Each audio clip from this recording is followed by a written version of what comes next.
Saya sangat berterima kasih kepada Kerajaan Malaysia atas maklumat masyarakat kepada kerajaan. Maka kerajaan telah pun membuat satu tindakan di Jalan Silang, Kepong yang kita namakan sebagai Mini Dakar. Apa yang saya dapati bahawa pasukan gerakan AM diturunkan seramai 1,000 orang untuk membasmi penguasaan Jalan Silang itu oleh warga asing. Tahniah, kali ini berjaya menggambarkan bahawa apabila rakyat memberikan satu maklumat kepada kerajaan, maka agensi-agensi yang terlibat telah pun memainkan peranan yang cantik, yang sepatutnya dipuji. Kalau usaha itu diteruskan juga untuk memburu sehingga ke lubang cacing, di manakah letaknya ataupun duduknya 1.2 juta pelancong Cina yang telah lama masuk ke dalam negara kita ini tidak keluar-keluar.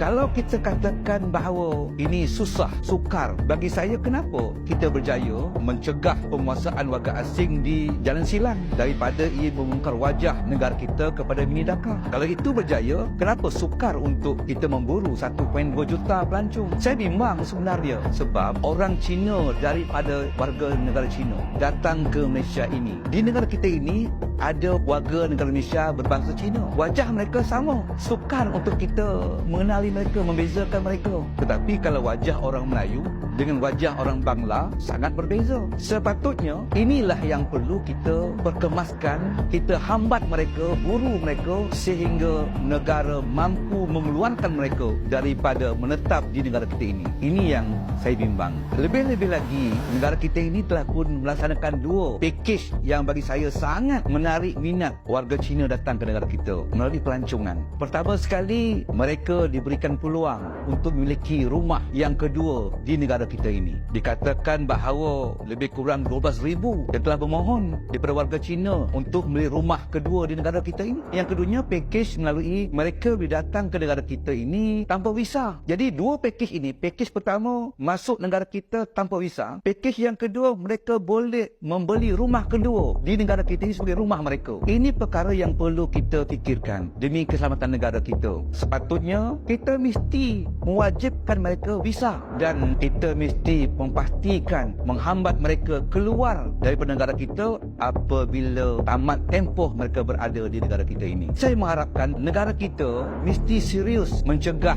daripada pencerobohan-pencerobohan, terutamanya mereka yang wajahnya sama. Bangsa Cina, warga negara Cina, sama wajahnya dengan bangsa Cina, warga negara Malaysia ini. Perlu kita teliti dan kita perkemaskan kemasukan mereka dan keluar mereka dari negara kita ini. Fungsi menteri ialah menjaga keselamatan negara. Kalau menteri tak boleh menjaga keselamatan negara, maka apakah menteri itu layak untuk memegang jawatan sebagai menteri? Antara keselamatan negara yang perlu dijaga ialah, saya berpandangan, untuk kita mengawal pelancong-pelancong masuk ke negara kita ini, kemudian mereka keluar pada waktu yang sepatutnya.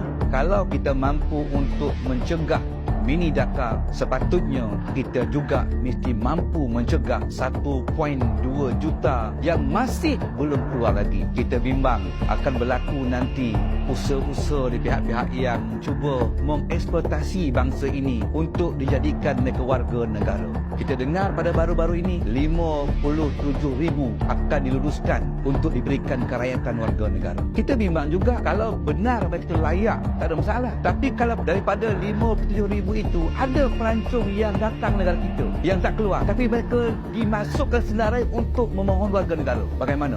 Di sinilah kekemasan sistem yang perlu kita wujudkan. Jadi saya mengharapkan supaya agensi kerajaan yang hebat tadi mampu untuk kita mencegah berlaku Mini Dakar. Silalah bertindak untuk kita memburu ke lubang cacing di mana letaknya 1.2 juta rakyat Cina yang datang melancong yang masih belum keluar dari negara kita ini. Ini cabaran bagi menteri yang bertanggungjawab untuk laksanakan, dan ini sebenarnya kehendak rakyat warga negara kita Indonesia ini.